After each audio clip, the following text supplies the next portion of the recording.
Doctor Zakir Naik India میں اس وقت wanted personality ہیں۔ ان پر منی لانڈرنگ کے الزامات ہیں اور ان کو بھارت سے جلا وطن کر دیا گیا ہے۔ ڈاکٹر ذاکر نائک نے ملیشیا کو کیوں چنا اپنی مستقل رہائش کے لیے؟ ڈاکٹر ذاکر نائک کا پاکستان آنا، ان کے استقبال میں تقریبات کا ہونا اور میڈیا پر جو شور ہے اس کے بارے میں بات کریں گے۔ السلام علیکم، امید کرتا ہوں آپ سب خیریت سے ہیں۔ میں ہوں شعیب حسن۔ آج کی اس ویڈیو میں گفتگو کریں گے ڈاکٹر ذاکر نائک کے بارے میں۔ ڈاکٹر ذاکر نائک کو لے کر ایک تہلکہ مچا ہوا ہے پاکستان میں۔ اس سے پہلے ہمارے چینل کو سبسکرائب کر لیں تاکہ ہماری آنے والی ویڈیوز آپ کو ملتی رہیں۔ سب سے پہلے ڈاکٹر ذاکر نائک کے انڈیا سے نکلنے کے بارے میں بات کریں گے۔ ڈاکٹر ذاکر نائک سے جب سوال کیا گیا کہ انہوں نے بھارت کیوں چھوڑا یا بھارت میں ان کو کیا مشکلات تھی، انہوں نے کہا کہ انہوں نے 1991 میں تبلیغ کرنے کا آغاز کیا تھا۔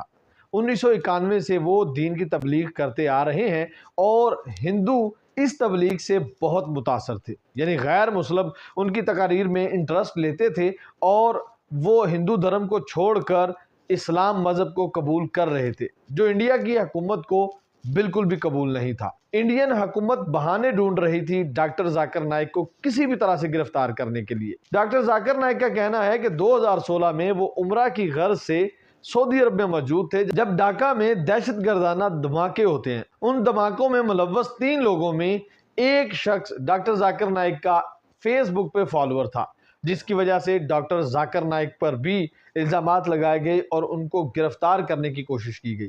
ان کا کہنا ہے کہ ان کے وکلاء نے ان کو پہلے ہی انفارم کر دیا تھا کہ آپ بھارت تشریف نہ لائیں، آپ کے لیے حالات ناسازگار ہیں۔ ڈاکٹر ذاکر نائک کا کہنا ہے کہ انہوں نے ملیشیا کا رخ کیا۔ جب ڈاکٹر ذاکر نائک کو انڈیا سے نکالا گیا تو 15 مختلف ممالک نے ڈاکٹر ذاکر نائک کو پناہ دینے کے لیے دعوت دی، لیکن ڈاکٹر ذاکر نائک کا کہنا ہے کہ انہوں نے ملیشیا کو چنا کیونکہ ملیشیا میں اسلام کے قوانین کو زیادہ فالو کیا جاتا ہے، اور ایک وجہ یہ بھی بتائی کہ ملیشیا میں آپ اسلام کے لیے کھل کر رائے پیش کر سکتے ہیں، اور ایک وجہ یہ بتائی کہ ملیشیا میں بینکنگ نظام اسلام کے مطابق ہے دوسرے ممالک کی نسبت، اور ان کا کہنا ہے کہ اگر آپ ملیشیا میں زکوٰۃ ادا کرتے ہیں تو اس کے عوض آپ کا ٹیکس معاف کر دیا جائے گا، جس کی وجہ سے انہوں نے ملیشیا کا انتخاب کیا۔ آج کل ڈاکٹر ذاکر نائک پاکستان میں موجود ہیں، ان کا استقبال کیا گیا اور خوب ساری تقاریر، پوڈ کاسٹ ہوئے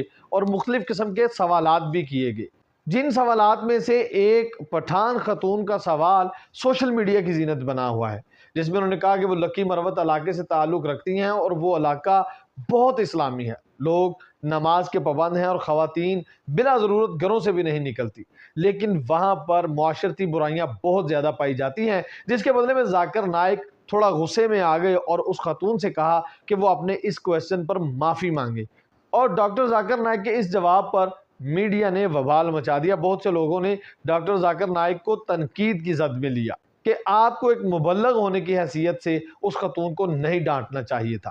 ڈاکٹر ذاکر نائک نے کہا کہ یہ کویسچن آپ ڈائریکٹ اسلام پر ڈال رہی ہیں۔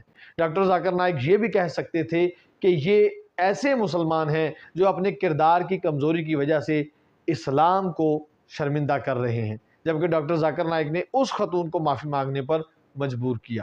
ایک اور بات جو سوشل میڈیا پر وائرل ہے وہ علامہ شہنشاہ نقوی کا ڈاکٹر ذاکر نائک کی تقریب میں شرکت کرنا ہے، جبکہ علامہ شہنشاہ نقوی نے اپنے طبقے کی خوب نمائندگی کی اور ان کا کہنا یہ تھا کہ ڈاکٹر ذاکر نائک کوئی فرشتہ نہیں ہے۔ اگر تقریر کرتے وقت ان کے منہ سے کوئی ایسی بات نکل جاتی ہے، اور انہوں نے دل کی گہرائیوں سے ڈاکٹر ذاکر نائک کو پاکستان میں ویلکم کیا۔ ڈاکٹر ذاکر نائک آج کل پاکستان سوشل میڈیا پر چھائے ہوئے ہیں، لیکن اس کے برعکس بھارت میں ڈاکٹر ذاکر نائک کو باغی اور غدار کے نام سے بھی پکارا جا رہا ہے۔ ڈاکٹر ذاکر نائک پاکستان میں سرکاری مہمان ہیں۔ اس بات پر بھی انہوں نے خاصا اعتراض کیا کہ پی آئی اے نے ان سے ہاف ٹکٹ کیوں چارج کی جبکہ وہ پاکستان کے سرکاری مہمان ہیں۔ ڈاکٹر ذاکر نائک نے نادر علی کے ساتھ پوڈ کاسٹ کیا اور دیگر پروگرامز میں شرکت کی، جس میں انہوں نے بتایا کہ وہ پاکستان میں نجی طور پر 1991 میں آئے تھے اور اس کے بعد اب ان کو موقع ملا کہ وہ پاکستان میں آ کر اپنی تبلیغ کا فریضہ سر انجام دے سکیں۔ ڈاکٹر ذاکر نائک کا کہنا ہے کہ ان کی بڑی خواہش تھی کہ وہ پاکستان کا دورہ کریں اور پاکستان کی سرزمین پر آ کر تبلیغ کریں۔ اگرچہ ڈاکٹر ذاکر نائک کبھی کسی فرقے کو اون نہیں کرتے کہ وہ کس فقہ یا فرقے سے تعلق رکھتے ہیں، لیکن ان کا رجحان سلفی فرقے کی طرف زیادہ پایا جاتا ہے۔ ڈاکٹر ذاکر نائک کا پٹھان لڑکی کو ڈانٹنے کی وجہ سے کچھ لوگ ڈاکٹر ذاکر نائک کو ساحل ادیم سے بھی تشبیہ دے رہے ہیں۔ ڈاکٹر ذاکر نائک کی پاکستان دورے کے بعد انڈیا کے ساتھ خلش زیادہ بڑھ سکتی ہے۔ ڈاکٹر ذاکر نائک کی شخصیت کے حوالے سے ایک لائن کمنٹ سیکشن میں ضرور چھوڑیے گا۔ مجھے دیجیے گا اجازت، اللہ نگہبان۔